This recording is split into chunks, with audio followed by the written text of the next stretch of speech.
La passion du camion.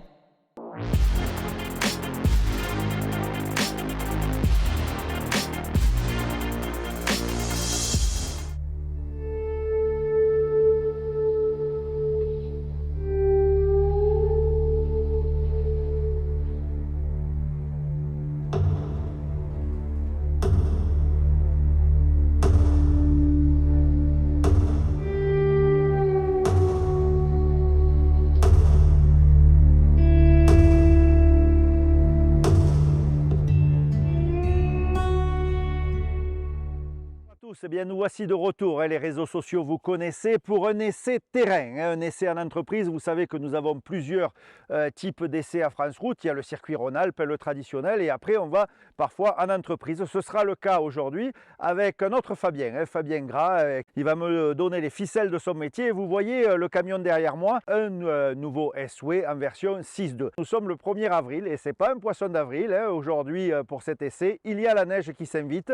Eh bien, vous verrez, nous serons dans les conditions réelles du boulot. Allez, sans plus attendre, on va prendre la route et on va faire un petit tour en cabine histoire de voir comment se comporte ce camion. Allez, c'est parti. Nous voilà donc au volant du camion et c'est Fabien qui démarre comme à chaque fois lors de nos essais. On se partage le volant histoire de bien pouvoir apprécier déjà l'expérience du propriétaire avec le véhicule et ensuite pour donner les ficelles un peu justement de ce genre de boulot. Vous voyez, on n'est pas vraiment sur un terrain autoroutier. Je vous montre, je vous fais du live. C'est aussi la particularité de ce boulot, puisque Fabien fait du bois de chauffage ou bien du bois pour la papeterie. Donc évidemment, sur des routes qui ne sont pas vraiment taillées comme notre circuit Rhône-Alpes purement autoroutier.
Chez France Route, quand l'on parle d'un essai, c'est un essai en configuration. Et nous sommes donc sur le terrain, les pieds dans la gadoue, mais par chance, ce petit saupoudrage de neige nous donne juste des images magiques.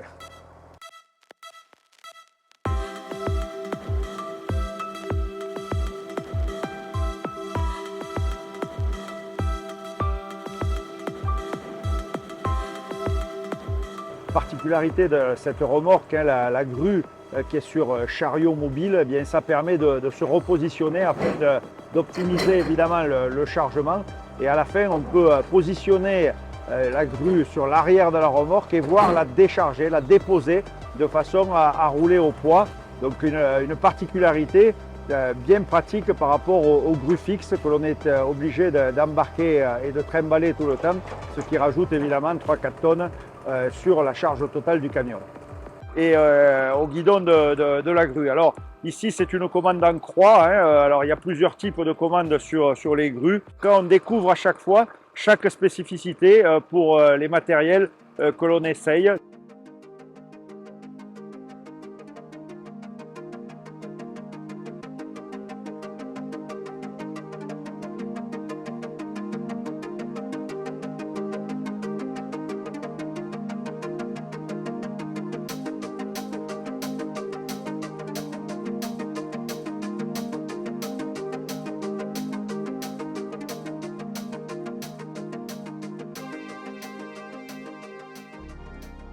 Fabien m'a laissé les commandes et entre-temps on est allé charger. Donc là maintenant nous sommes à 57 tonnes sur les petites routes puisque notre essai, vous avez vu, Eh bien, ce n'est pas forcément que de l'autoroute, hein. On est en configuration réelle, c'est aussi la particularité de ces essais en entreprise.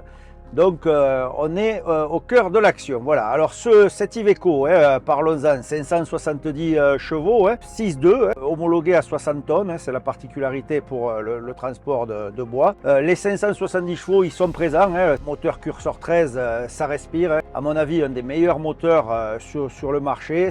Côté boîte à vitesse, nous sommes sur la ZF, la Traxxon, celle que l'on connaît bien. Et particularité ici, on a le ralentisseur secondaire. Alors, je ne vais pas vous refaire la messe, vous savez que je suis fervent défenseur, hein, de ces ralentisseurs secondaires, surtout dans des applications comme aujourd'hui. Évidemment, quand on est à 20 tonnes sur l'autoroute, c'est peut-être pas nécessaire, mais sur du transport lourd, en zone montagneuse, il n'y a pas photo, l'interder il fonctionne bien, eh bien il suffit de le solliciter, on peut quasiment faire toute la descente sans même avoir à toucher au frein principal. Et ça, franchement, niveau sécurité, c'est bien, parce que même si on n'est pas sur des vitesses élevées, à tout moment, on peut solliciter le frein principal et on va s'arrêter en toute sécurité, même sur un freinage d'urgence.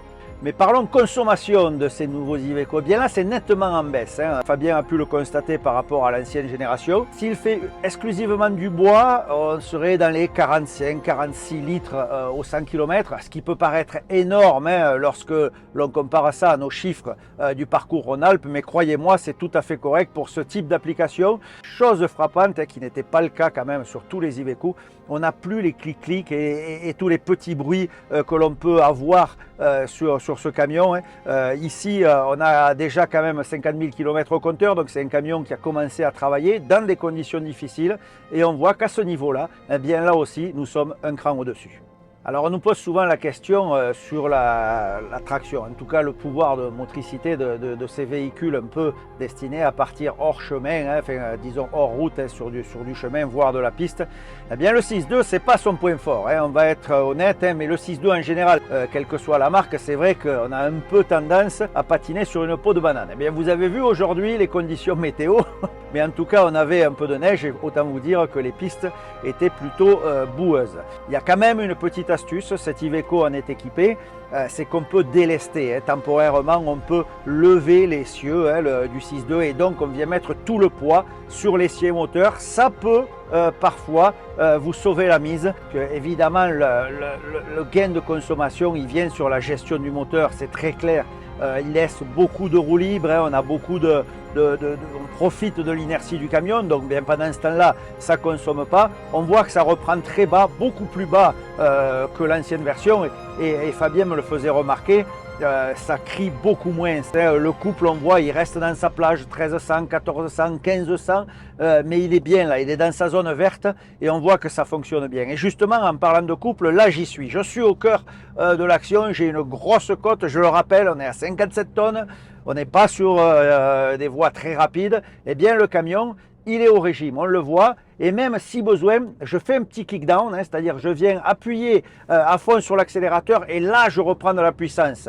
Je peux vous dire que ça force, hein, mais c'est quand même agréable. Beaucoup critiquent Iveco, mais il faudrait bien d'essayer et de voir de quoi on parle, parce que le moteur Iveco, et c'est pas parce qu'il est fabriqué en France par nos amis de Bourbon-Lancy, ce moteur est réputé pour bien avancer. Et regardez par exemple en course, hein, on sait très bien que Jökkönen en course de camion, le moteur Iveco, il est dur à attraper.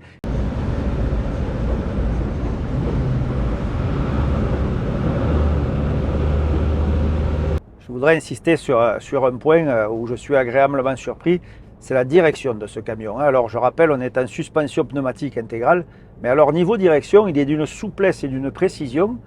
J'avais reproché sur un autre véhicule que nous avions essayé que justement chargé à 57 tonnes avec du bois en pneumatique, on avait tendance à balancer, à faire un peu le bateau. C'est pas du tout le cas ici. La seule chose que je regrette, hein, et je le dis, je le répète, c'est toujours la position de conduite qui est en retard sur ce qui se fait aujourd'hui. Hein, si on prend les nouveaux DAF, les Scania, les Volvo, même le Renault aujourd'hui, hein, qui a fait vraiment une position inclinée avec la nouvelle colonne de direction, et bien l'Iveco, il est à la traîne, hein, il est derrière, il est à la traîne. C'est un peu justement ce qu'on peut reprocher. Hein.